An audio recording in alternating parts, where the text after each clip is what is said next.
I would now like to introduce to you our speakers. Carlo Cafiero, who is the Senior Statistician and Economist at FAO, and Estefania Custodio, who is the Scientific Officer at the European Commission's Directorate General for International Cooperation and Development. Carlo and Stefania, you are both most welcome, and I would like to give the floor to Carlo to start with his presentation on Beyond Hunger, Monitoring Food Insecurity in the SDG Era.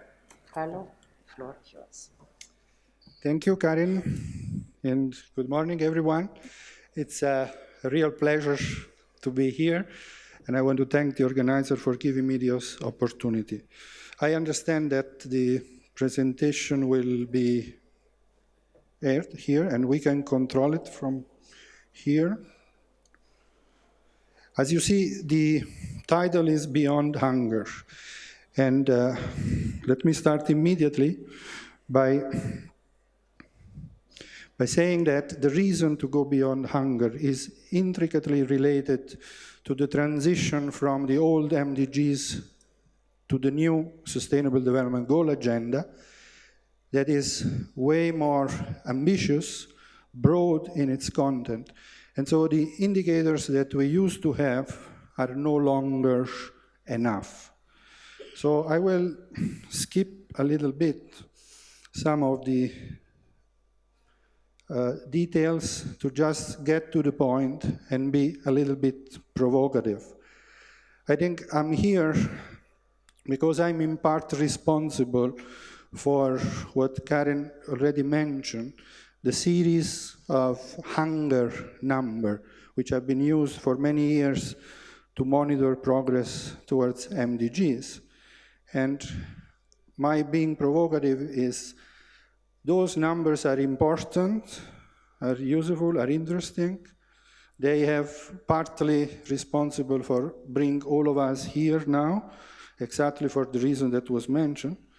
But I would say that we still don't know enough to really guide effective action. So what is the situation?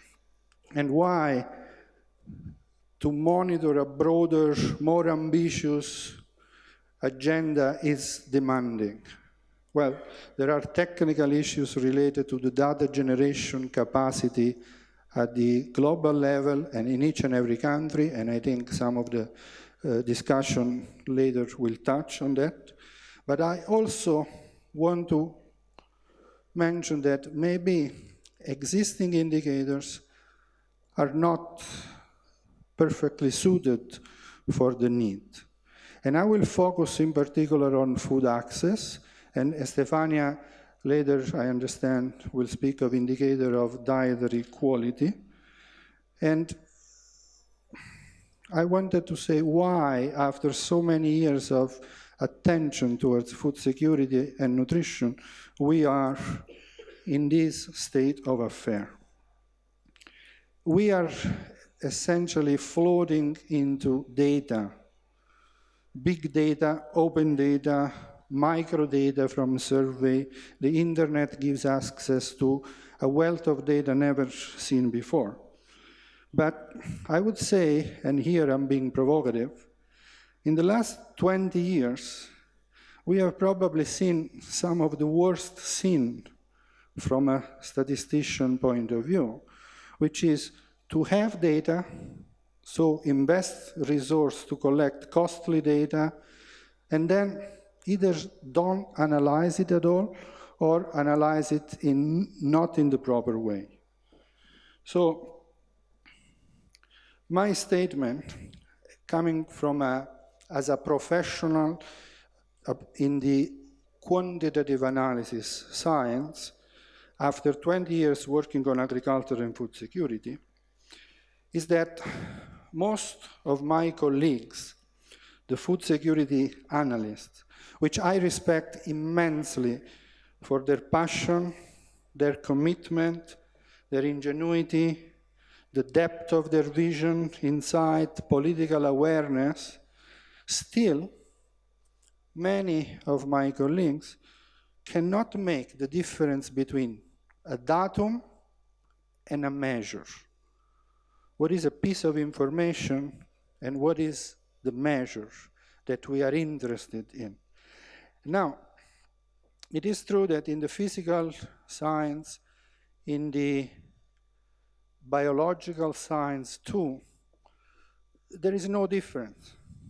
The moment you have collected the data, you have obtained your measure. You apply your ruler, your prior thermometer, you have your measure. But in the social science, there is a fundamental difference. And the difference is that measurement, actual measurement, starts the moment in which you have completed your data collection and you start analyzing.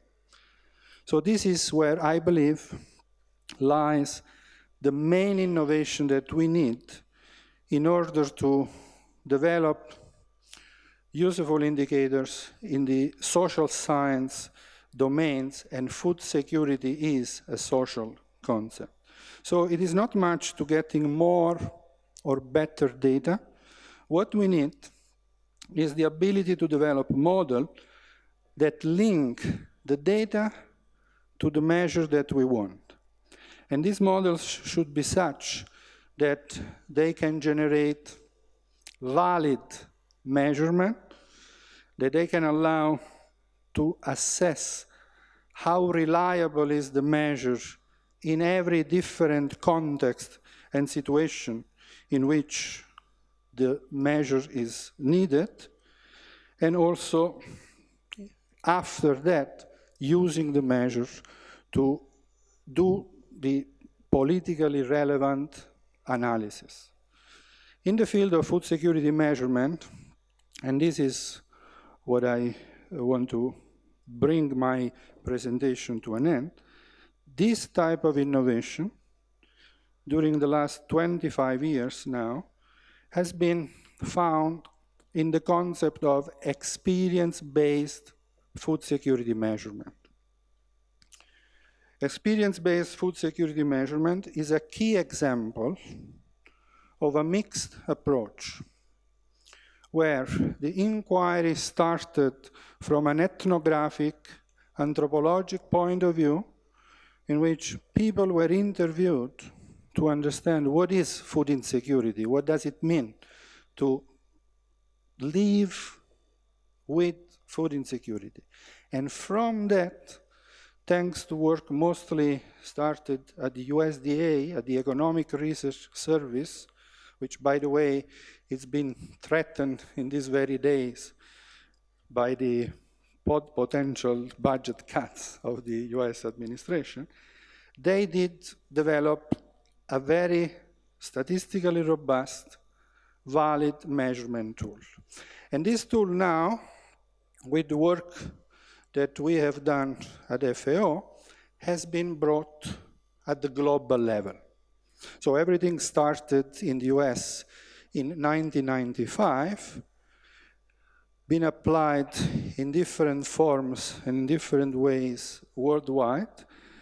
And now, since 3 years, we have a version that can be applied everywhere in the world. So the food insecurity experience scale, from the data collection point of view, is very simple. It's just a set of 8 questions that people will answer with a simple yes or no. But this simplicity, that is a very important quality from the point of view of the cost of data collection, becomes really important, really expressing all the value, the moment in which the data is analyzed through the lenses of a proper statistical model that gives the possibility not only to check the quality of the data before using it, and so even being able to understand whether there are situations in which the data collection didn't go well enough to provide quality data and therefore you cannot use it, but also, most importantly, for the SDG monitoring agenda, for the first time, the possibility to calibrate the actual measures obtained in different countries with questionnaires asked in different languages, with population that deal with their access to food with different approaches, to a common metric. And therefore, when we speak of the severity of food insecurity, the prevalence of food insecurity at moderate level or at severe level, we can make sure that we speak of the same thing all over the world. So I will stop here just making a point of the number of countries that have already, despite the relative new the young age of the food insecurity experience scale, that have already made commitment and started including this module into national surveys. And we are ready to start addressing what are the challenges. The challenge is to make it really effective. And there are challenges in terms of the statistical capacity in several countries. There is challenges, as I said, in the analytical capacity. So how to make sure that this process of moving from the data to the measure is truly understood. And then there is a last challenge, which is being able to move beyond hunger. And so the food insecurity experience scale gives the possibility to measure not only severe food insecurity, inability to access food at the extreme level, but also the inability to access food that lead people not necessarily not being able to obtain enough calories, but also not to get the quality food they need. So food insecurity as relevant everywhere in the world as the global agenda aims. So I close here by saying, let's hope that now all of us start looking at the data with a very critical eye and invest in the technical capacity that is needed to become competent measurement professionals also in the area of food insecurity. Thank you very much.